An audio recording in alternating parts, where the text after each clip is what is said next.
Han watched as Val walked out of the throne room. He was amused at the way she admonished him for not using his ability to their full potential. "What do you think of Val?"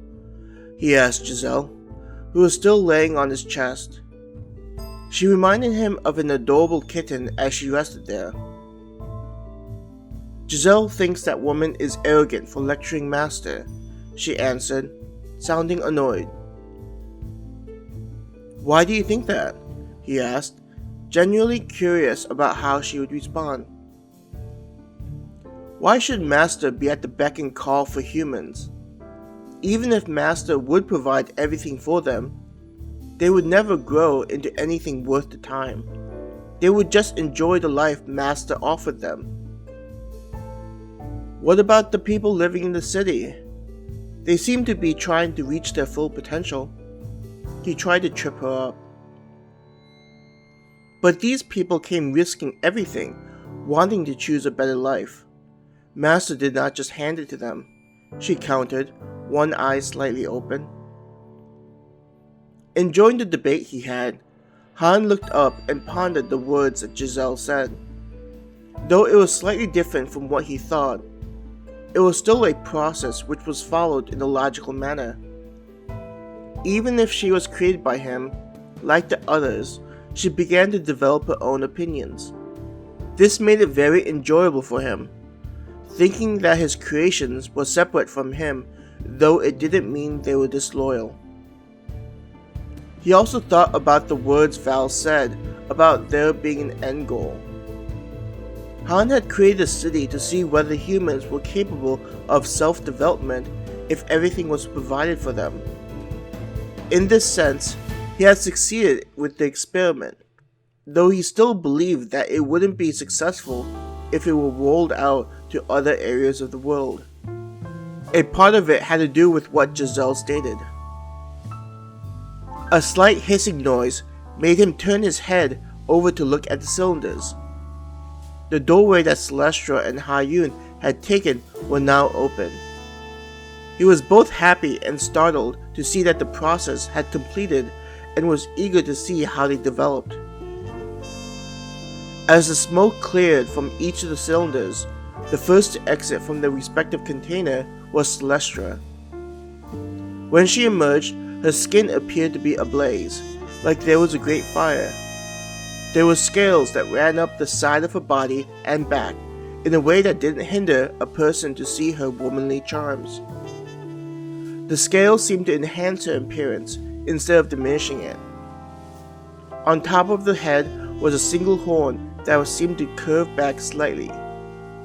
It looked delicate, but also very strong. Her eyes were radiating power from them, reptilian slits replacing her human irises.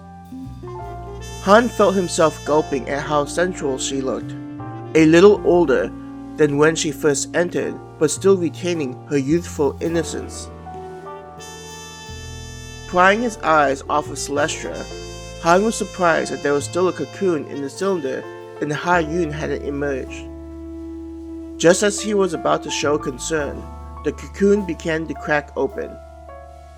From the sound of the cracking, the shell was very durable, likely blocking any external attacks from injuring her. A clawed hand emerged from the egg, which pried open the remaining shell. Out came flowing purple hair, which seemed to shimmer with its own light. Sometimes it would appear to change colors as if there were bioluminescent elements in the hair. Instead of looking like the naturally occurring human hair, it looked more spindly, like it was magnificent horns. When the head rose up, Han was happy to see Ha-Yun's face, though there were some streaks of purple on her face. Along with her body, there were scales, but different from Celestra's reptile ones. These looked closer to an insect's carapace. As he pondered about it, Han realized that she reminded him of the monsters if they were closer to insects. What impressed him the most was the way the wings that emerged like some great dragon. Though he would have thought that Celestra would have wings, Han didn't believe that Ha-Yun looked bad with them. It gave her a very Amazonian look, like some warrior queen. Both of them were stumbling on their feet as they got used to the way their new bodies worked, which was understandable. He imagined that he would have trouble if his body went through such drastic changes. Han carefully lifted up Giselle and set her down next to him. On his feet, he walked over to where Hayun and Celestia were adapting to their new selves. I am happy that the two of you have emerged looking so beautiful and healthy. There is nothing more that I could hope for as I watched the two of you. He congratulated them. As they became acutely aware of their environment, the two of them kneeled in front of Han. Master, through your powers we have emerged stronger and more dedicated to serving you. Our hearts and bodies now fully belong to you, and we are honored to be allowed to be with you together for all eternity. They both stated at the same time. Though he knew that they felt this way before, the way they voiced it this time was completely different, as if there was a resolute certainty to the reality they painted. Rise. From now on, until all reality ends, and even after, I look forward to having you serve me, Han answered them.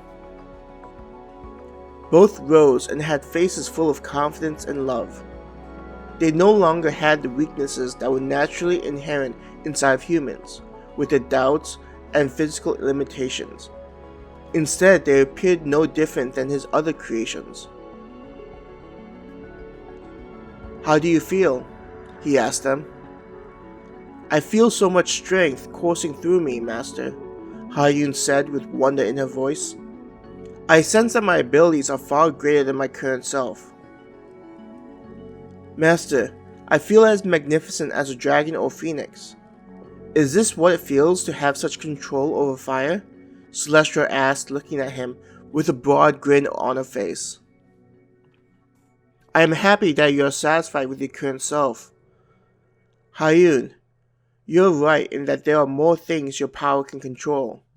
Just looking at your abilities, I see that you have the ability to mentally command insectoid creatures that are not too far from what the monsters in the Overflow are. It seems like you are a variant of them.